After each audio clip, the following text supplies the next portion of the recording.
Avec moi, Nicolas Demorand, je vous propose une nouvelle rubrique dans Medial Magazine. Nous aussi, il y a des petites retouches.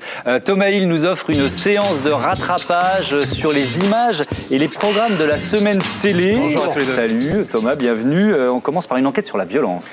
Oui, encore une, vous pourriez me dire, parce qu'il n'y a pas une semaine sans avoir un bon gros sujet, une bonne grosse enquête sur la violence en France. Et après, on s'étonne que les Français sont plus déprimés que les Afghans. Enfin, c'est peut-être on en a parlé dans l'émission d'ailleurs. Ils regardent peut-être moins la télé que nous, c'est peut-être ça.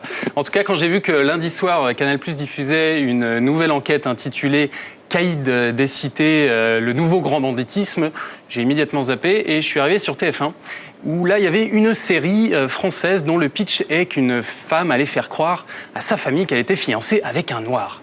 Alors je me suis dit, quitte à bouffer du cliché, autant retourner sur Canal+.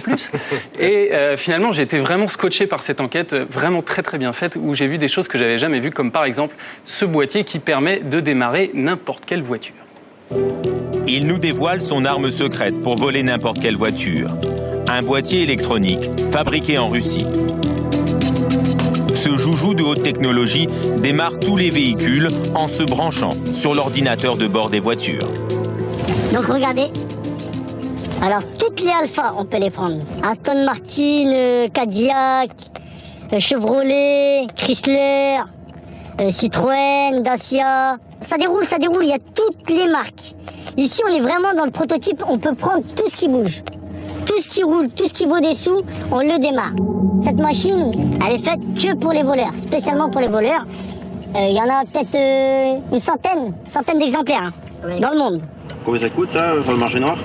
Plus de 10 000 €. En sachant que pour moi 10 000 € c'est donné. Une voiture de prise avec, remboursée.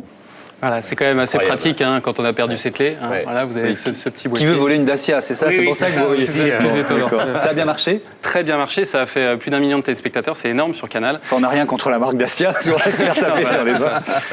Mais d'ailleurs, ça mérite une autre petite séquence de ce reportage. Vous allez voir comment la télévision, le cinéma peut influencer les jeunes délinquants dans leurs idées. Michael Mann est un réalisateur américain et c'est l'idole de Redouane Faïd. Pour savoir comment attaquer un fourgon blindé, le jeune braqueur a tout appris en regardant l'un de ses films, Hit, avec Robert De Niro et Val Kilmer. En février 96, on est parti voir Hit. Bon, on est rentré dans la salle comme tout le monde, c'était un film qui traitait de grand banditisme. Et puis quand on est arrivé, on s'est installé, on avait les pop-corn et on a vu ça. Là, tu prends une claque dans la figure. Le cinéma hollywoodien est une mine d'informations pour ces jeunes de cité.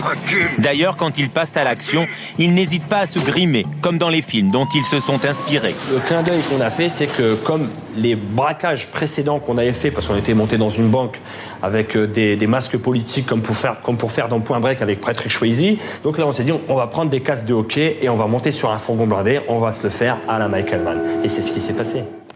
Voilà, c'était sur Canal+, plus d'1 million de téléspectateurs, ce qui est un bon score pour un documentaire sur Canal. Tout autre genre, L'amour est dans le pré, de retour sur M6. Oui, rien à voir. C'était en fait l'épisode dans lequel, vous savez, on présente les agriculteurs pour qu'ensuite les téléspectatrices puissent envoyer des lettres enflammées et parfumées.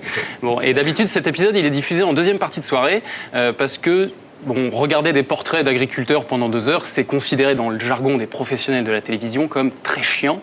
Ça, c'est du jargon de télé, ça. C'est du jargon de télé. On parle mal quand même à la télévision. Mais comme l'année dernière, en fait, ça a cartonné L'amour est dans le pré, ils se sont dit qu'ils allaient faire le pari de le mettre en prime et ça a marché puisqu'ils ont eu 4,5 millions de téléspectateurs à regarder ces portraits, 26% des ménagères. Et on les comprend parce qu'il y avait des moments très touchants, très fleur bleue finalement. Ouais, putain, j'ai un peu mal au cul sous le tronc. La terre, c'est comme une femme. Ça se prend au bon moment.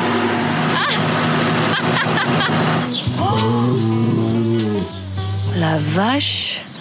Ah, c'est un taureau. Oui. C'est un geste un peu... Oui. Écoute, ça annonce la couleur. Vas-y. Très bien, bravo Alexis. On brosse ta queue ou pas? Avant que tu parles. On serait lui bouffer les fesses. Regarde. Oh, je suis désolée, j'aurais tellement voulu mettre une sonde dans le rectum d'une vache. Mais fais pas que rire, Karine Marchand. Elle n'est pas bégueule, elle est très nature. Bon, enfin, qu'est-ce que vous regardez à la télé, tiens? Quasiment rien. Pas le temps ou pas de volonté? J'ai deux très jeunes enfants, pas de télé effectivement jusqu'à il y a 3 semaines. Et oui, je regarde quasiment pas la télévision. Même les JT? Oui, beaucoup même les non JT, plus. oui. Non. C'est quoi vos sources d'infos du coup? Internet. En fait, tout le temps que je passais il y a quelques années devant la télé, je le passe maintenant devant mon écran d'ordinateur, qui permet de regarder la télévision. D'une autre façon. On rate rien. Rien Il y d'essentiel. a toujours un lien qui vous dit regardez ça, ça s'est passé, etc. Donc ouais, je regarde très très peu la télé. Et vous regarderez sans doute pas l'émission qui va se retrouver dans quelques heures en face de vous. Nouvelle télé-réalité sur TF1. À 17h55, c'est pas loin. Ça s'appelle... Mais alors je vous rassure parce que c'est quand même assez bizarre cette programmation pour une nouvelle émission de TF1, donc ça laisse à penser qu'ils y croient pas trop et que c'est peut-être pas terrible, on ne sait pas. En tout cas, ça s'appelle Trois Princes à Paris, c'est l'adaptation d'un concept de la BBC Two, adapté par la société de Chavannes. Et le principe, en fait, c'est une sorte de mix entre Un Indien dans la ville et Greg le millionnaire. Vous voyez, je sens que ça, vous donne envie de la regarder. On va pas regarder ces politiques. Du coup. Voici quelques images. Bonjour Paris! Mais pour être sûr d'être aimés pour ce qu'ils sont et non pour leur palais, les trois princes vont vivre incognito. Tu es prêt, mon cher ami? Je suis déjà prêt. Ils n'imaginaient pas leur existence sans apparat et sans privilèges. Ici, ils feront le ménage, leur repas, et pire, ils vont travailler. C'était de la merde pour moi. Pendant 3 semaines, ils ne seront plus princes, mais de simples hommes en quête d'amour. Élever la fille parisienne, la femme française n'est pas aussi facile comme je le pensais. Choc des cultures. J'ai vu des choses que j'ai jamais vues dans la vie, mais c'est la première et la dernière fois. Déception. J'ai pas le feeling. Nul. Révélation. J'ai accouché avec une femme quand même. Jamais. Non. Jamais. Trois princes à Paris, voilà, parce que Un prince à New York, film 2 et avec Eddie Murphy. Qui a inspiré d'ailleurs ce concept, c'est lui qui a eu l'idée de ce. Très bien. Merci beaucoup Thomas Hill, on regardera quand même plutôt dans quelques heures C'est politique avec Jean-Marie Le Pen. Non, sérieux. 17h40 sur France 5 et puis dès demain 18h sur Europe 1. Merci encore d'être venu dans Medial Magazine. Dimanche prochain, nous c'est 12h35 évidemment. Bonne fin de semaine sur France 5. Ciao.